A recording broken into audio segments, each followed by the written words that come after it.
Bonjour à tout le monde. Aujourd'hui, on est comme le 7 ou le 8 novembre. Une petite vidéo, une courte vidéo sur la gomose. La gomose, c'est une réaction que on voit sur les prunus, donc les fruitiers qui produisent des fruits à noyaux. Là. Donc, dans ce cas-ci, ça, c'est un pêcher. Les pêchers font tout le temps beaucoup de gomose, en tout cas, c'est ce que j'ai vu. J'en ai vu pas mal. Les pruniers en font, les cerisiers, bon. La gomose, c'est la réaction à... C'est la façon dont l'arbre réagit à bien des affaires. Ça peut être un insecte qui a fait un petit trou. Ça peut être, comme dans ce cas-ci, le gros tas de gélatine que vous voyez là. Regardez, c'est gélatineux, là. Ça va venir plus dur. Ce coin-là, il a séché et il est plus dur. Ça, c'est de la gomose. Hein? Ça, on dirait je sais pas, du sirop d'érable. Pas du sirop, mais tu sais, de la tire d'érable. C'est mou. Donc, dans ce cas-ci, c'est suite à une coupe que j'ai faite. Parce que l'arbre, bon, ben, j'ai perdu beaucoup de branches l'hiver passé. Il a fait moins 30. Là, je tourne la vidéo en 2023. Donc, j'avais coupé une branche. Puis ça, c'est sa réaction suite à la coupe. Puis si on va là, c'est juste que ça a coulé un peu plus.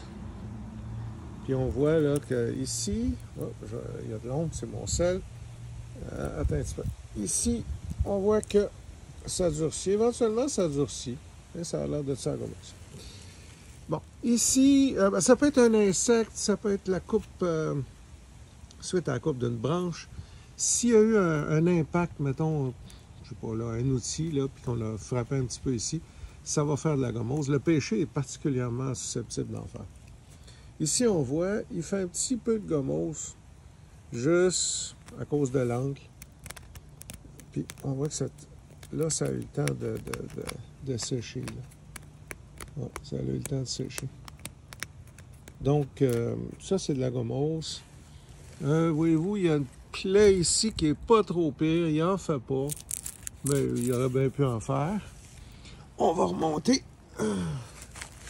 Tasser pour que... ici, on voit, il y a eu une coupe, une mauvaise cicatrice, puis on voit qu'il fait de la gomose là aussi, tiens.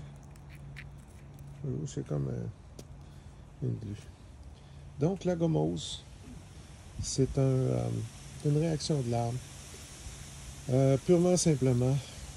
Est-ce qu'on met quelque chose là-dessus? La réponse, c'est non. Faut trouver la cause. Moi, je sais que c'est des coupes.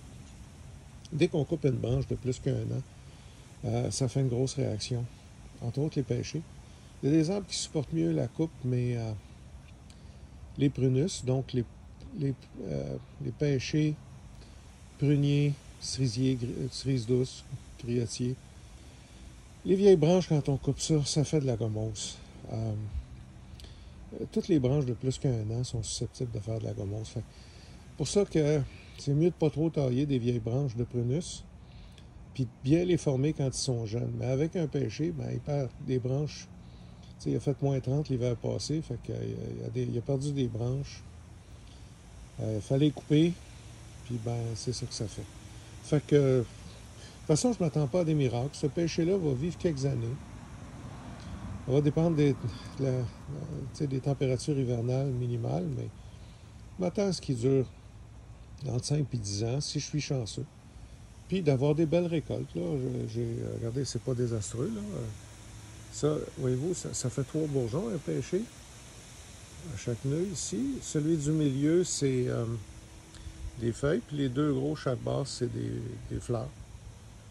Fait que s'il fait pas bien plus froid que moins 23, moins 24, moins 25, cet hiver qui s'en vient, je risque d'avoir des pêches. Plus il fait froid, plus longtemps il fait froid, ben je vais perdre des bourgeons floraux. Puis rendu à moins 30, là, je commence à perdre des branches et des bourgeons de feuilles. Merci beaucoup. Gomose, ça arrive. Il faut juste faire bien attention, couper juste quand c'est nécessaire. Puis s'il y a un insecte, on fouille, puis on essaie de le trouver, puis on essaie de l'éliminer, puis de l'enlever de là. Merci.